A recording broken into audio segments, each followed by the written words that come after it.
Hello everyone, I'm speaking here, just laying down in my bed. So I wanted to comment on what has been happening in South Africa, particularly in KwaZulu-Natal and Gauteng. The looting, the theft, shoplifting, and its destruction of private property, the blockage of roads for the movement of goods from one province to another, from city to city, and town to town. Everybody has a right to protest, right? Everyone has a right to protest, but you cannot do it at the expense of other people. Supporting Jacob Zuma, yes, it's your right. Though, though I know by his, though I know very well that Zuma has done very wrong for the country. He failed the country in his 9-year reign, but I'm not here to speak about that. So I'll not speak about that.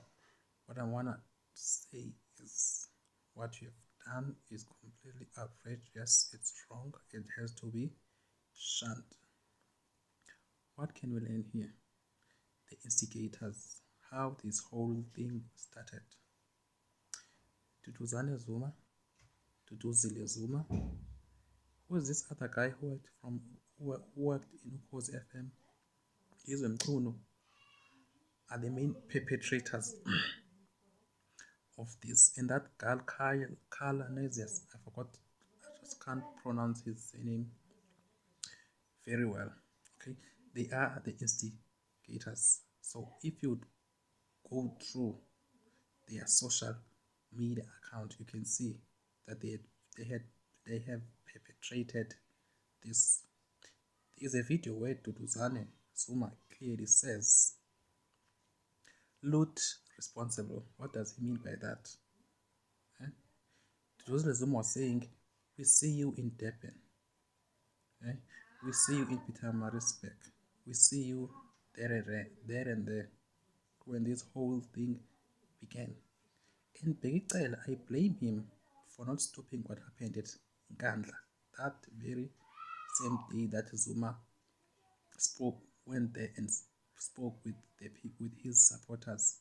I blame him because they were breaking the COVID-19 regulations. I blame Begicela. I blame, who's this Minister of Education, Angie Motshekga? When this whole thing began, okay, President Ramaphosa, I think he was away from the country. I don't know what has happened with the deputy president. I think he was in Russia or Europe or something.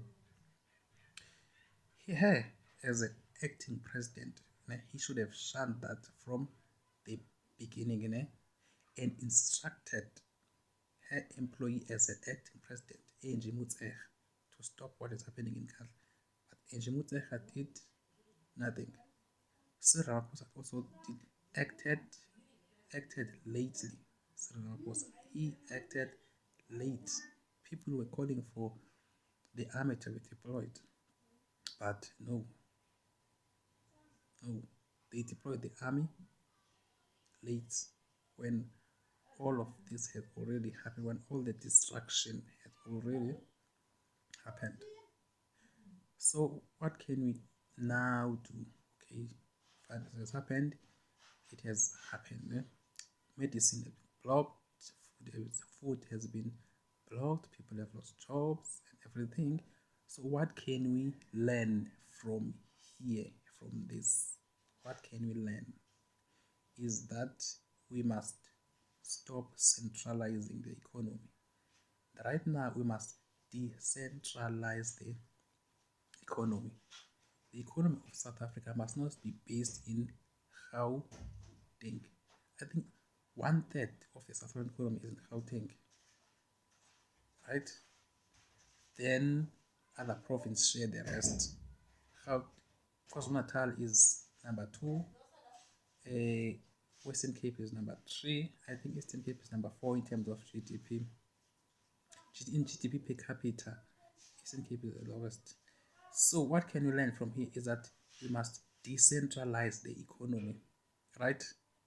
We must we must build industries in other provinces so that if one province is in a mess, the country does not face hunger, the country does not face starvation, the country does not face health care crisis, right? So we must try to erect, to build more logistics in other provinces, right? Erect more industries in the Eastern Cape, right? The Eastern Cape is in the right position. It's halfway between what KwaZulu Natal and Western Cape. You know? It's in the south most. It's in the south of South Africa or of the African continent. It has many ports or harbors, Port Elizabeth, Kucha, and East London. Those harbors must be upgraded. They need to be expanded, right? Because if if we let it like this and something like this happens again, let's say in Durban, and they destroy the harbor, the entire South Africa would the entire South Africa would starve or would go would be would go through hunger, right? So we must try to decentralize the economy.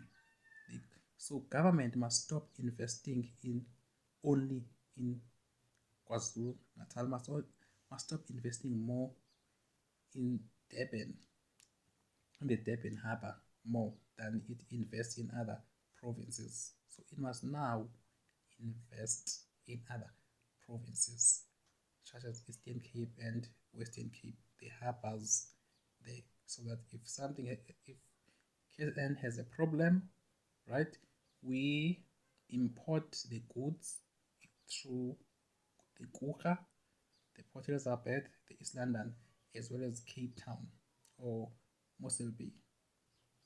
Build other industries there, the logistics, right? Build them in the Eastern Cape, right? Build more warehouses in other provinces, Western Cape, Eastern Cape, right? Build more manufacturing industries, more retail stores, right? More automobile industries, more textile industries, and so forth.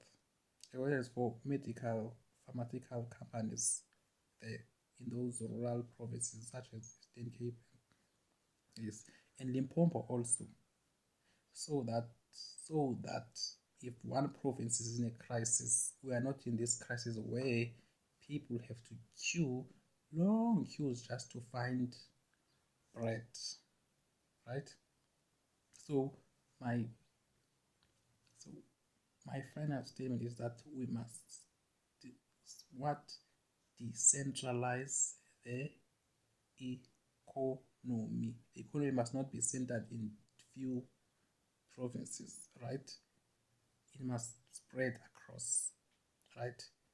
When South Africa was formed in 1910, they had this plan. That is why they separated the capital cities, that Pretoria would be the executive, Bloemfontein will be the judiciary, and Cape Town will be the what? The legislature. They were trying to what?